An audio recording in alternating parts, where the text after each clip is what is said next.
paz e bem. Com que alegria lhe dirijo essa saudação. Aqui estamos num lugar marcado pela história e que nos convida a percorrer o caminho da história. Esta é a primeira casa construída na cidade de Penápolis, noroeste de São Paulo, hoje Diocese de Lins. Esta cidade chamou-se inicialmente Santa Cruz do Havaiandava.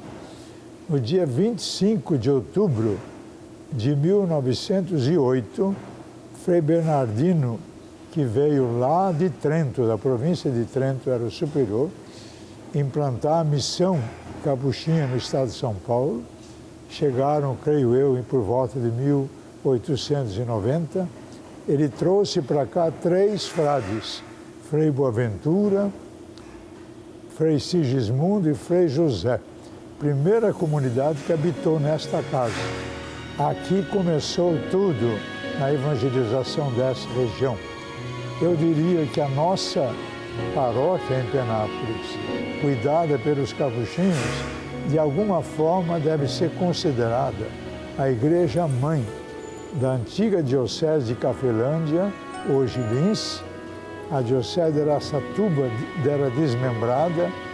Eu diria que os missionários capuchinhos andaram também pela região do Rio Preto, pela Alta Paulista, até a Barranca do Paraná, no Mato Grosso. Esta é a nossa terra. Nesta terra, eu nasci a 18 quilômetros daqui, no município de Havaiandava. Aqui é a nossa comarca. Aqui eu vim como criança para o batismo. Aqui percorri meus primeiros passos até os 10 anos de vida, quando fui embora para esse mundo de Deus, lá para Piracicaba e tantos lugares, aprendendo a buscar e a caminhar, vivendo a paz e o bem. Quanta história nesse lugar. Que bom que a cidade preserva, você percebe que a casa está protegida por essa estrutura de vidro para que ela se conserve. A memória de um povo é muito importante. Quem não tem memória perde as suas raízes e já não conhece mais a sua identidade. A história aqui começa em 1908. Que longa história! Em que contexto nós vivíamos? O começo da República no país. Um país que busca há muito tempo ser a terra da Santa Cruz. A Santa Cruz é o caminho da fraternidade, da reconciliação, é o caminho da partilha, do perdão, da misericórdia. É o Evangelho da vida. Ao nosso país, o nome não é mais Santa Cruz ou Vera Cruz, mas que ele possa ser uma terra de comunhão, de respeito à vida, de acolhida, de perdão e de alegria de viver. Buscamos esse caminho que nós chamamos hoje de democracia.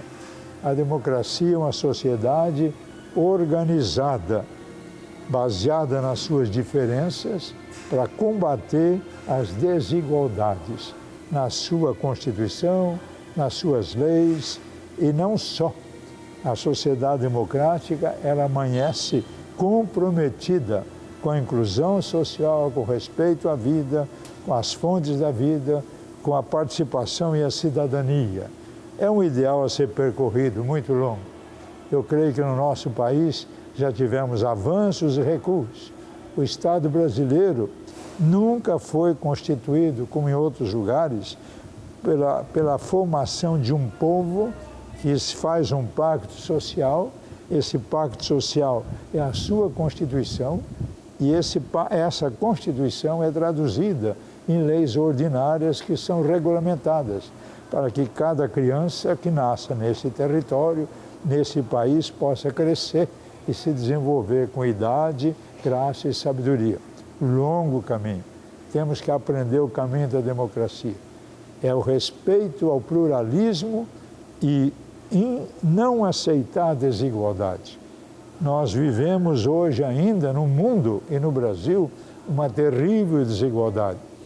44,5%, quase 50% do produto interno bruto está nas mãos de 8 pessoas ou famílias. Isso é ruim. É preciso repartir tudo que nós somos e temos. A sociedade democrática, ela respeita, repito, as diferenças, está organizada para eliminar toda a forma de desigualdade. O pluralismo é uma bênção, a desigualdade é uma maldição. Nós temos que trabalhar muito esse conceito.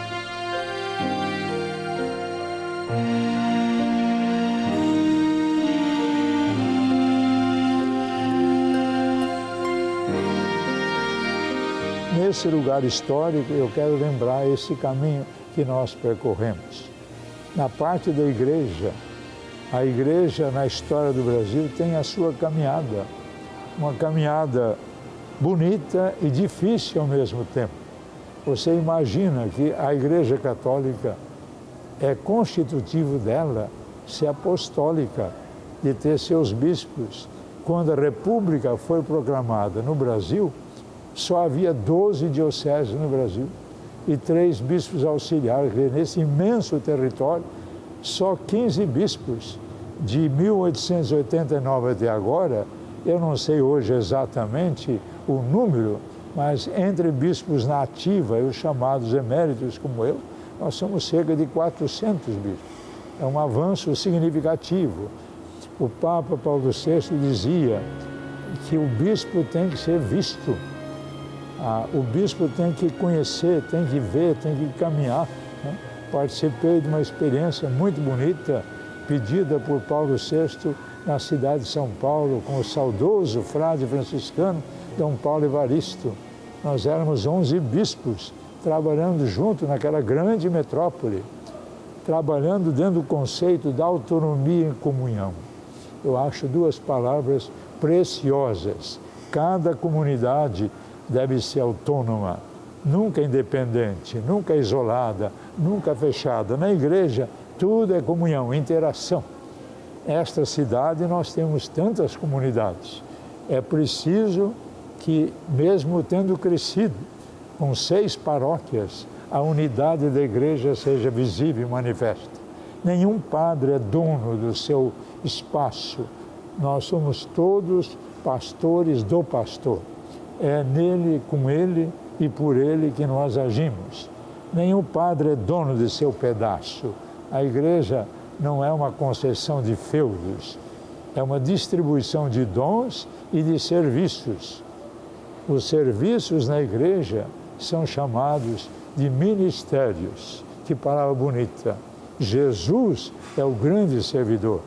O profeta Isaías anunciava, ele é o servo de Deus.